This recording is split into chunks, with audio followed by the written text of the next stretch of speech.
In FF14, there is a method to explain anything that happens by utilizing 3 important A letters.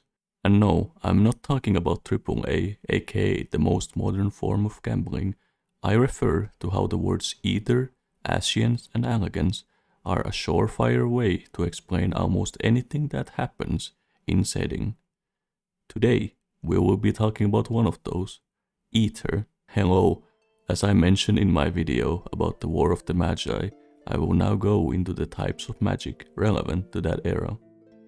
However, before we can get to talking about the different schools of magic in FF14, I wanted to create this video as a kind of a basis for the following ones, by talking about how magic itself works within this setting at a fundamental level. Now, as we all know, Ether is very intrinsic to Final Fantasy XIV setting, in that it can be pretty much described as the lifeblood of Hydaelyn. It resides within all beings, be it man, animal or plant, and it's ever flowing through creation, forming what we call ether currents through earth, water and air, which ensure that life is sustained throughout the world. As you can imagine, when it comes to a subject like this, it is incredibly expansive and can be applied to many aspects of the game. Ether, from a fundamental design perspective, is intended to be a magic system, similar to stuff like the Fireflies from FF10 or the Force from Star Wars. So to stay on topic here, and because, I would rather not spend the next 20 years of my life talking about the ins and outs of Ether, we are going to be specifically talking about the application of Ether to cast magic.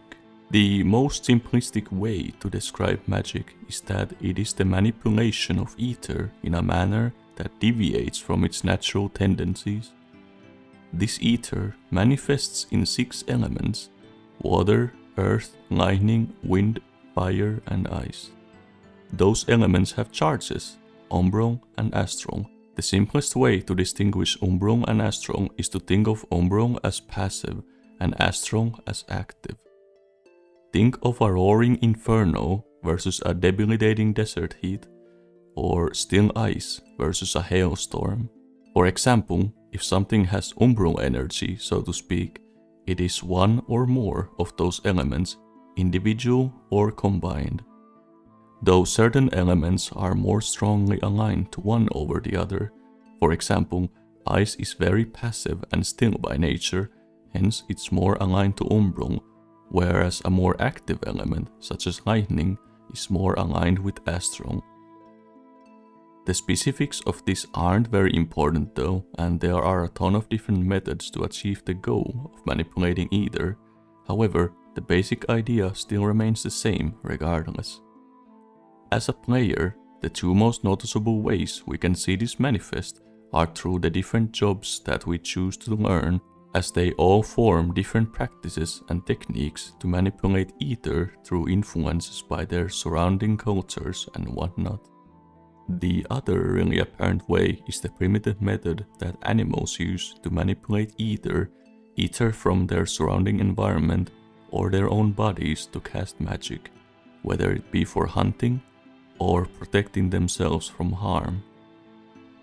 Taking the wind element as an example, a wild griffin in the Sea of Clouds casting a gusting wind to drive out any trespassers from the territory is very similar to, although not anywhere near as graceful, as an Ishgardian dragoon using wind-aspected ether to enable and further amplify their acrobatic moves against their enemies. Of course, we do know that prior to the recorded history and prior to the Sundering, there existed ancient beings with magical abilities far beyond what we could even comprehend.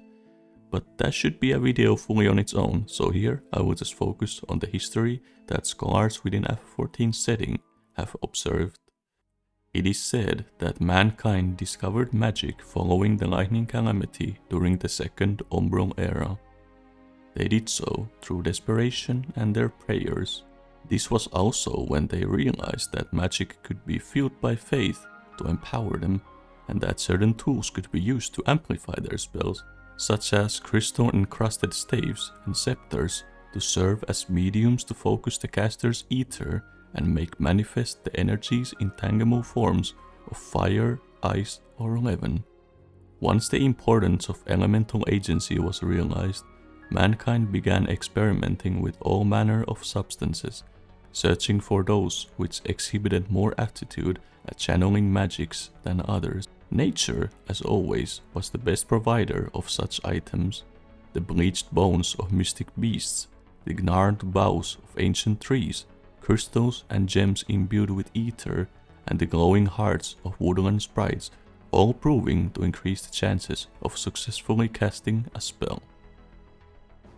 This is also where the general appearance of a disciple of magic's battle garb was coined. With the discovery of ethereally conductive silken and metallic thread, weavers began incorporating these materials into fabrics and embroidered designs to create magic-enhancing vestments.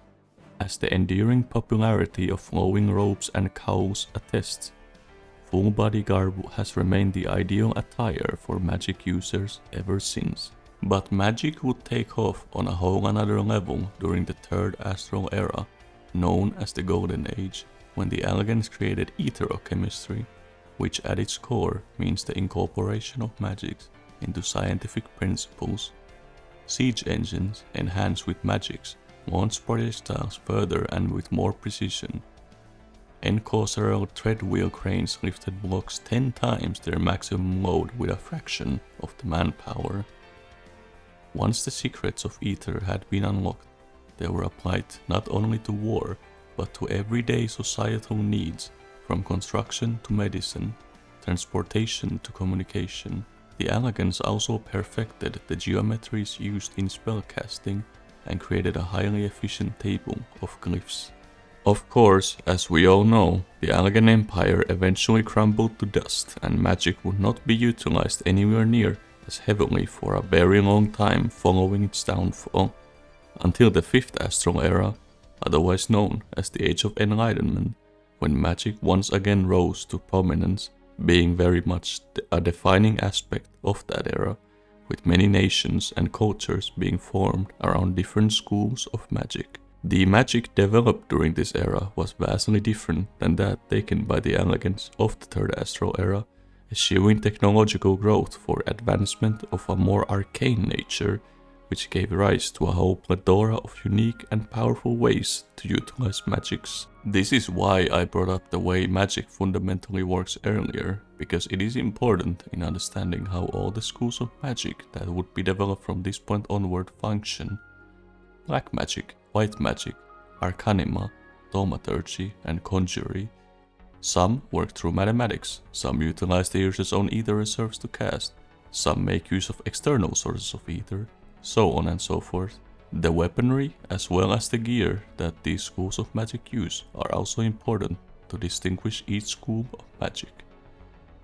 Conjurer and white mage arms have a focus on nature, as white magic is used through a connection between the caster's internal ether and their environment, while black magic and thaumaturgy were inspired by those rudimentary tools created by the shamans of the Second Astral Era, and the schools that utilize arcanima make use of books that contain symbols using enchanted ink to draw out ether, etc.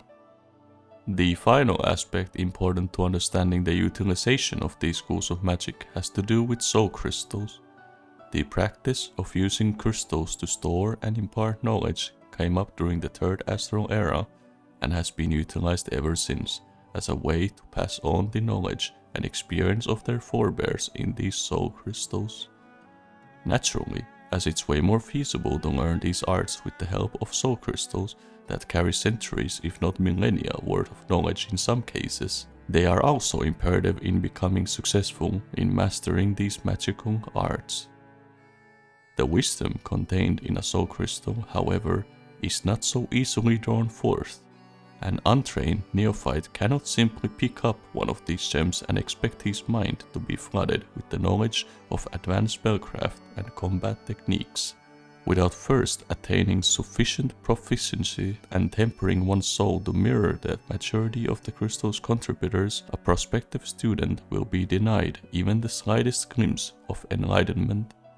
Thus, as is the case with the more contemporary disciplines, the key to mastering the secrets of a soul crystal lies in diligent study and training. There are events in-game that lend credence to this, such as when characters struggle to master a job without a soul crystal, or conversely, when a character has a soul crystal but does not know how to make use of the job itself, such as what happened in the Heavensward Black Mage quests, where people who thought they knew how to use black magic using a soul crystal ended up burning themselves from within due to failing to understand how to make use of it.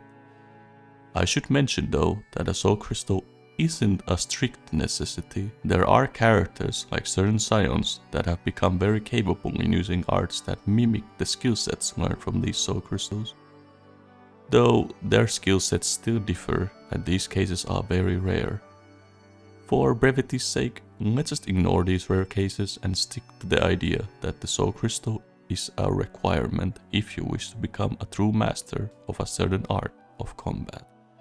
To conclude, in order to become successful at any disciple of magic, you need to have the right equipment, the soul crystal, and to possess the knowledge in the manipulation of ether using the proper techniques within that school of magic.